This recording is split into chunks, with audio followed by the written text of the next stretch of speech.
aí, papudos, tudo beleza? Está começando mais uma Fotografia nos Quadrinhos. Eu sou a Ana Cariani, demorei, mas voltei.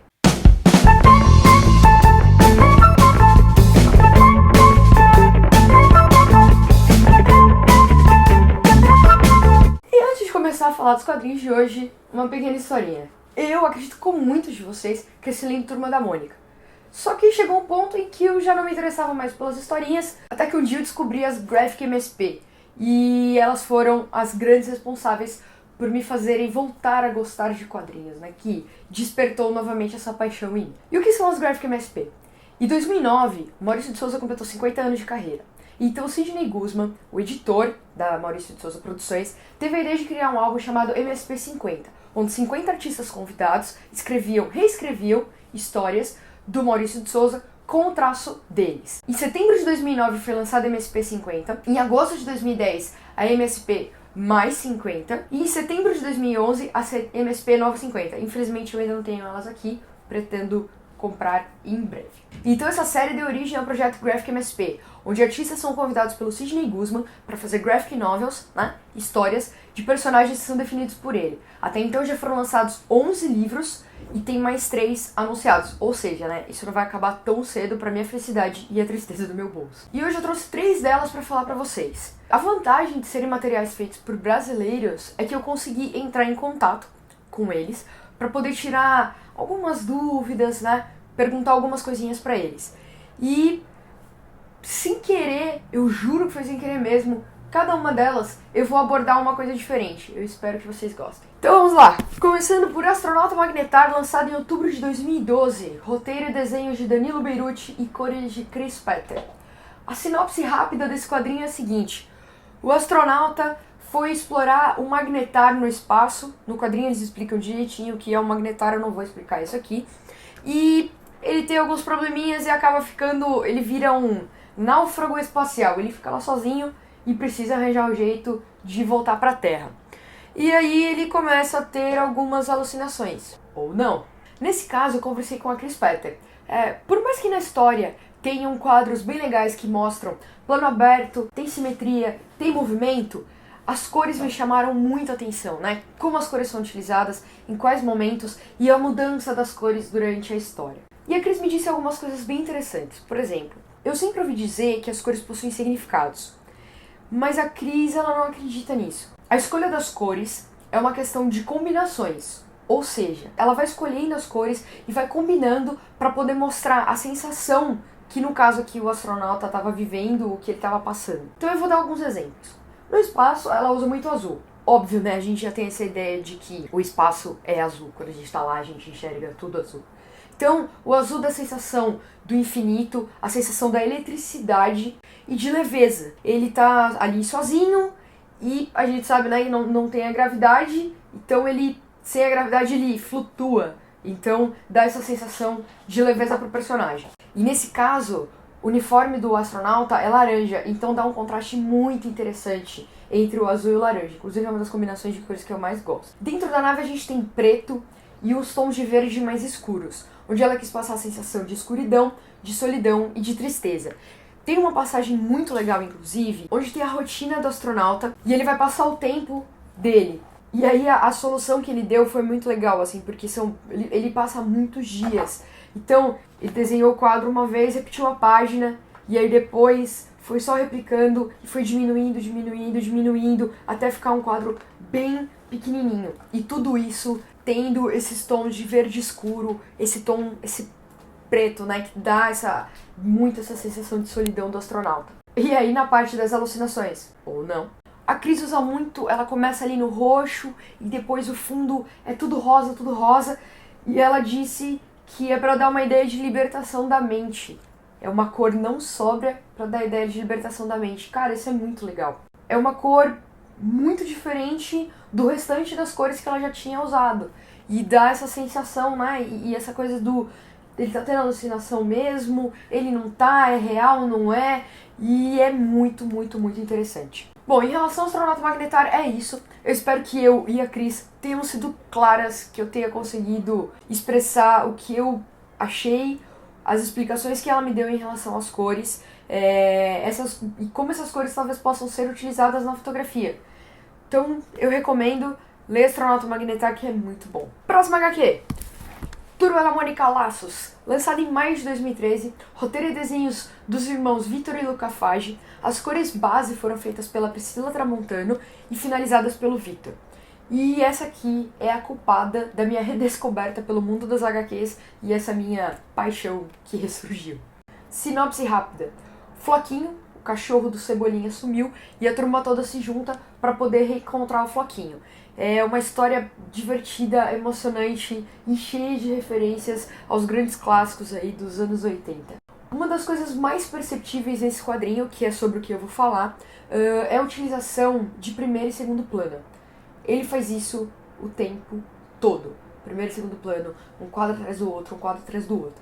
Conversei com o Vitor e ele me disse que ele faz isso para dar mais realidade às cenas dele, né? Para deixar elas de uma forma mais real e usando isso para dar destaque no que ele quer que apareça mais. E é incrível como dá para fazer uma comparação direta disso com a fotografia. Ultimamente, muitos fotógrafos estão falando muito e fotografando em camadas. Fecha o obturador, tem mais coisas em foco, coloca mais elementos na foto e conta a história de uma forma mais ampla e com mais coisas, mas que essas coisas não atrapalham o nosso entendimento do que ele quis passar naquela fotografia. Ou seja, nem no quadrinho, o principal elemento, o que a gente quer que tenha destaque na foto, ocupa o quadro todo. A gente tem ali outros elementos que fazem parte, que ajudam a contar a história e que direcionam o nosso olhar, provavelmente, para aquilo que é o que realmente importa. E outra coisa bem legal que eles fazem aqui também é que a história começa durante o dia, anoitece, fica dia de novo e anoitece de novo. E aí tem uma mudança nas cores muito legal, do céu, da luz e na pele dos personagens. E óbvio que a gente sabe que qualquer luz interfere na cor, na cor da pele das pessoas na foto. E ele faz isso de uma forma muito legal, anoitecendo, aí fica dia de novo, aí anoitecendo de novo. E o bem legal é que em alguns quadros no cantinho ele coloca o horário, um horário de referência para aquela luz do dia ou da noite. É uma coisa bem legal também, uma coisa bem interessante que seria legal prestar atenção. Bom, eu não tenho mais o que falar desse quadrinho, além dele ter me feito voltar a gostar de quadrinhos, ter me levado de volta para a infância. Quando eu terminei de ler isso aqui, eu fiquei um tempão pra processar essa história. É muito legal e, acima de tudo, me deu uma baita aula de fotografia. Eu recomendo muito, muito, muito que vocês leiam. E uma informação legal, vai virar live action. Isso vai virar um filme de verdade, com personagens reais. E eu tive a felicidade de ver isso ser anunciado ao vivo ali. Eu tava sentadinha no chão, olhando pro Maurício e pro Sidney Guzman, quando eles chamaram o Vitor e a Lu e anunciaram o live action desse quadrinho. Então, leiam e depois assistam o filme. E agora vamos para a última HQ desse programa, mas de forma alguma não menos importante. Penadinho Vida, lançada em maio de 2015. Escrita pelo casal Paulo Crumbin e Cristina Eiko. E antes que vocês me perguntem por que eu dei um salto imenso de 2013 para 2015, vai ter um excelente motivo para isso. E antes de dar a sinopse desse quadrinho, eu vou contar mais uma história rapidinho. Algumas semanas atrás, eu fui no evento de quadrinhos aqui em São Paulo.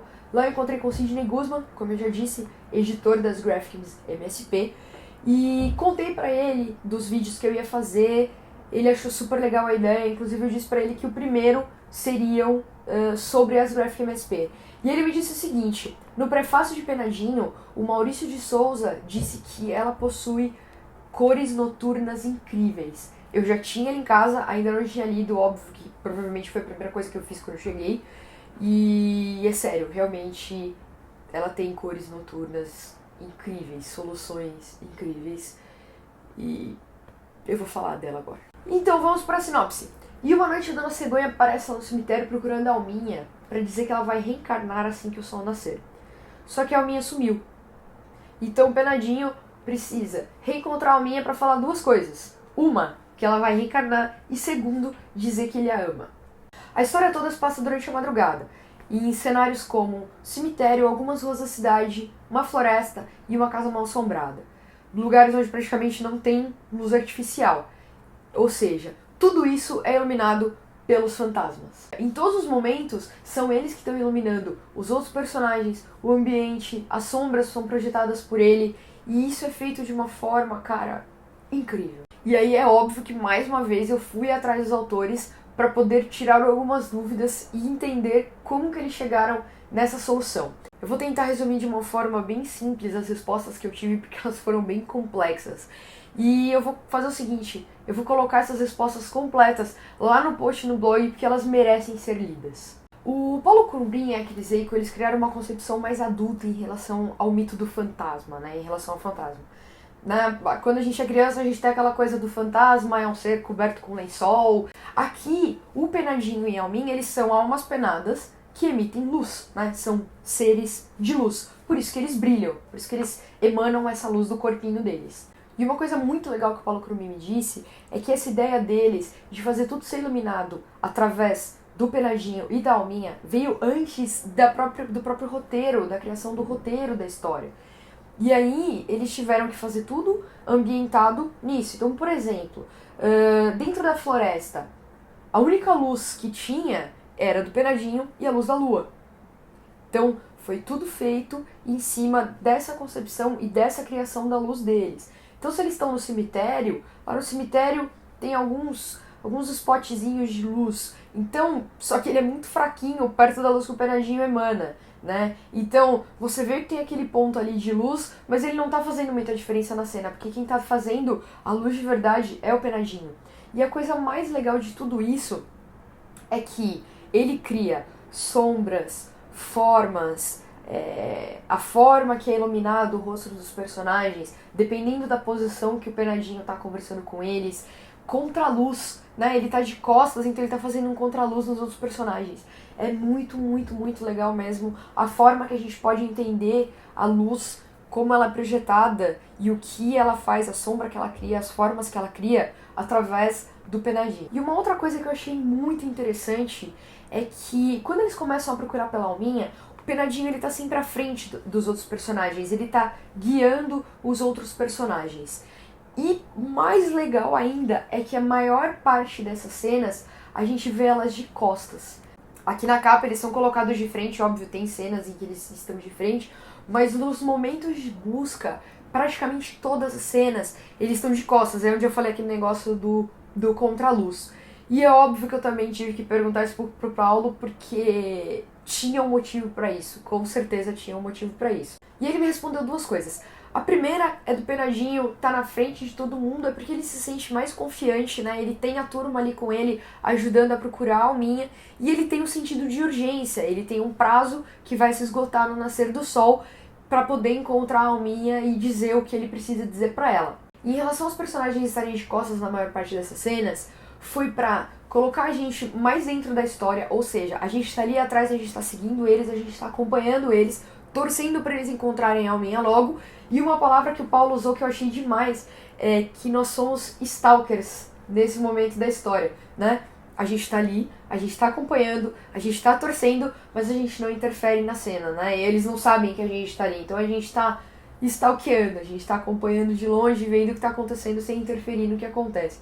E cara, isso é demais! É muito legal, assim, a solução que ele deu e a explicação que ele deu pra isso. E aí, fazendo agora a comparação com a fotografia, nós que fotografamos casamentos, fotógrafos de guerra, talvez tenha até algum outro exemplo que a gente possa usar, a gente tá fazendo a mesma coisa que tá acontecendo aqui na história. A gente tá acompanhando uma história, a gente tá fotografando aquela história acontecendo, a gente não pode interferir no que tá acontecendo, né? A gente tá ali pra registrar tudo que acontece, para depois pegar aquelas fotos, mostrar para outras pessoas e fazer com que elas se sintam dentro da história. Então, é basicamente a mesma coisa, só que contadas de formas diferentes.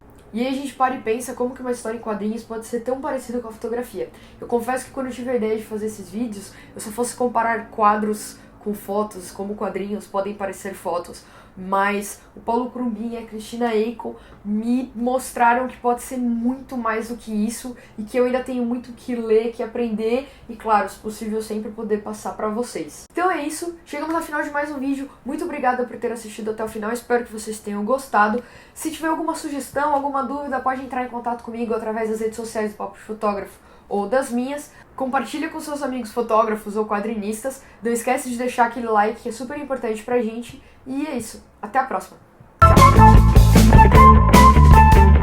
Tchau. Oi? Você vai participar do vídeo? Então vamos lá. Começando por... Você derrubou meu livro. E aí eu tenho que começar de novo. Que... Que bosta, vamos fazer de novo. Eu tô com fome, primeiro eu tô com fome. Aí eu tô com fome e a minha cabeça começa a não funcionar direito.